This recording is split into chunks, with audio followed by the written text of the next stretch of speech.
iskumaan ma nabad baa haa waa nabad magaciina maqal ee masiirkiinu waa maxay Soomaalo milgaheedii iyo masiirkeedii garato mugdigii ka hayaanto shaydaan maryooliyo munaafiqi iska naadho mustaqiinka ku taagan bay matasha iskumaan mabda lagu heshiiyo qarannimo mug weyn loo matalaya shacabka milga iyo sharaf badan oo madaxda sare iyo maqaawiirta dhaqankiyo macal culimadeena leh oo ku midaysan maandeeq oo madda qura ku joogtay matasha iskumaan meeqaanka gobolada meel kastoo dalkeenna ah mabaadiida dawliga federaalku maamulo mawjadaha shacabka ah mawla uu ku beero miyi iyo magaalada maantadan dhex joogay muujintood u doodaa oy matashaa iskumaan waxaa mabda'eennu yahay oo aan iskumaan ku nahay inaan musuqmaasuq iyo mamnuucnaa midabta koor qabyaaladda meel dhignee shacab iyo madaxdeenna qaran midnimo loo wada guntado keenna maalqabeenka iyo midkay midigtu maran tahay ee maalka faraha ugu jirin oo maatida iyo makasta leh inaan laga mashquulino dawladdeenna mudan iyo moogaan dadweynuhu yay suugaan murtile iyo maase ku gudbisaayo matashaa iskumaan waryaa warramo warkood bi'in warwar waa badan yahee xaggeen kaaga warranaa maxaanse kaaga warrannaa hawlihii dalkee socday iskumaan hawlihii dalkee socday saaka xaggee bay wax marahayaan waxaa wax marayaan caqabadihii masiiriga ahaa ee dalkeenna haystay caqabadii ugu darnayd dadaal dheer iyo juhdi kadib dawladdu waxay qaaday caqabadii ugu darnayd oo amniga iyo nolosha iyo horumarka iyo israaca iyo siyaasadda iyo wadajirka Soomaaliya ahaa waxayna noqotay arrintaasu haddii aan caddeeyo kordhinta mushaarka ciidamada qalabka sida runtaa waay xataa hunguriga $30 oo hunguri ahna waa la siiyey alloora boqolkii boqolaa loo saaray lama boqol oo xiran alla boqolaa barfaad lagu qabiyey lama haddii laga dhigay alxamdulilah ardadkaana dad dadaal ayaa daa'inoo keenay alxamdulilahi rabbilcaalamiin boqolkii haddana beriga boqol ma la saarinoo mugo barwaaqa hadday koow tahay mugo askar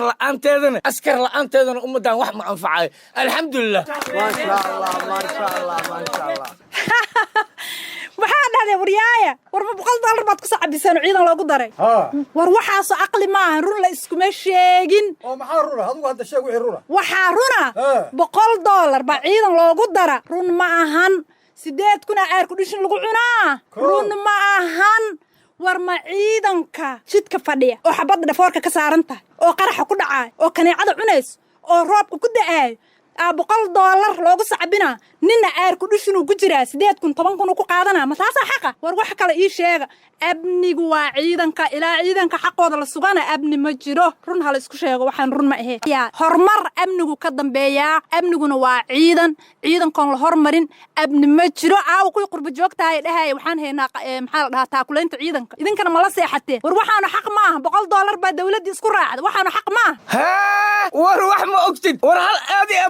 shacbiska diidaysa anka eberan bakanimid eber boqolkaab wax noo eeba boqolkaan lagu dari boqolaan haysanaya boqol noo lagu dari war kuwaan waxba noo dadaaleen cimrigooda allah dheereey kursigooda allah dheereey hooshooda allah dheereey war kuwaan aloogu noqono war kale waabana anfacayaan hadda lama magoob joogdo afarna beriyaa la tagaa insha allah waryaala iskumaan war farxad laha idiin sidaa oo muxuu yahay dawladdii Jabuuti inayna garab taagan tahay dhibkii nagu dhacay fatahaadii iyo khasaarihii uu noo geystay inay naga garab istaagtay oo ayna siisay deeq lacageed oo aad u badan iyo gargaar kale welina ay soo wado ilaa awalba walaalaheen bay ahaan wayna garab istaagi jireen haddana wayna garab taagan yihiin ma ogtihiin Jabuuti kaliya ma ahan dadka doorka cad ka ciyaaray maanta fatahaadda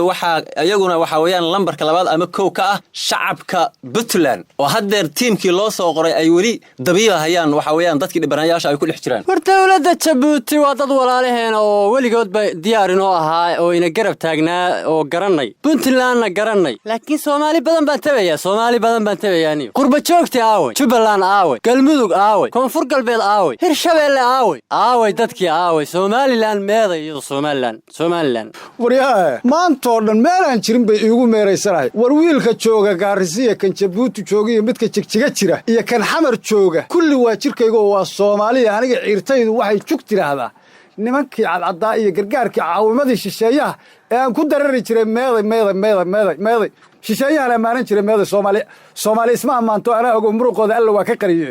hirshabeelle isku soo daray mogtahay hirshabeelle iyada naftirkeedaaba webiga ku soo harqami be brother galmudug ayadaaba kaalay daadaha dibadda soo bara ku jirta saasoo ay tahay damiirkeedu waa kacsan yaho guddi bay saarto isqaan bay ku jirtaa ayaxna waaba ku soo degay oo asna masiibooyinka ka mid ah caalamiga jabuuti waa la hubaay oo hiil walaal ku xasuuso hadday soo gurmadeen buntlandna waa hilibkeennii hooyadii federaalkee hilmaami mayno hiil walaal horyaa dib howle ehey qaabteen hilmaami mayno hiil walaal ya horyaa dib howle ehey qaabteen hobaw ahele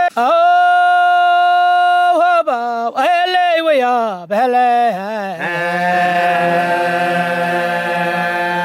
isku maaray waddo furan ma loo helay bulshadii waqalka naafeeyey si wax loogu geey kara dhammaan inaan isweydiinno wax dheef badanna le suugu dara waajib nugu waayay walaalkaa haddou kaa warqabo kuna walwaaleynin wakhti adagna lagu jira qalbiga waa welwelayaahe waa wareer adduunyaa la yidhi waadi roobsadaya wibisoo fataay beelxumay kugu wareemaane soomaaliyay dhibaatadhiidi dheegtaana hirshabeelle dhibka kudhii walliin gurmadi dawlad haatooy shicib haatooy wal kastaba walliin geeyi ma hadsanyiin dawladdu laakiin lama gobol ee jubbaland iyo koonfur galbeed dhibaa haysada malku warqaba dawladda maylayi ingurmada si degdega ingurmada dhibka haysada may waahe fatahaadda helli malku warqaba dawladda may kudhiday buurdhuubo luuq baardheere goobweyn fatahaada kudhiidi bardaale owdiinle intaba fatahaada ku dhiida dawladda ma ka warqabto maysin lahaa dawlad iyo shicib hal gargaaro meelaa jaaliyadihii dibaddee u xilqabay dalkoodee qabka diira lahaayee damqan jiray maxaa helay war dollar aad isu geyseen iyo doonyo soo rara doonyo hooyo dibadda taalliyo umula dardhanaye dad yahow soomaaliyeed haddaan isku duubannahay dan guud hadafkeennu yahay madaxdu noo daacad tahay dihniga iskumaan ka nahay dembiile xabsiga la dhigo dayaxa waan tegi karnaaye bulshooy ku dadaal midnimo waryaara iskumaan war maxaad ka haysaan diyaasbaradii iyo qurbajoogtii waddanka dadkiisa ka mid ahaa inta soomaalida dalka joogta ay dhan tahay ama ay isugu jirto bay isugu jiraane dhibaatada iyo masiibada dhacday ee fatahaadda iyo ayaxa la sheegayo kaalin intee leeg bay ka geysteen doorkoodiisa ma muuqdaa maxayse in la tahay talow qurbajoogtu inay ku maqan tahay saaxiib warba ma haysid qurbajooggu waa kuwii u taagnaa weligood wax kasta oo dalkan ka dhaco afuri walaalkaa qurbajoog baa alifay barnaamijkii taakule ciidanka halabuurkeeda dhaqaale aruurinteeda gurmadkeeda intaba waxaa iskale qurbajoog waxaan leeyahay qurbajoogta jabuuti ka soo hormadhay waa soo socdaane caanahooda allaho naga daadin oh my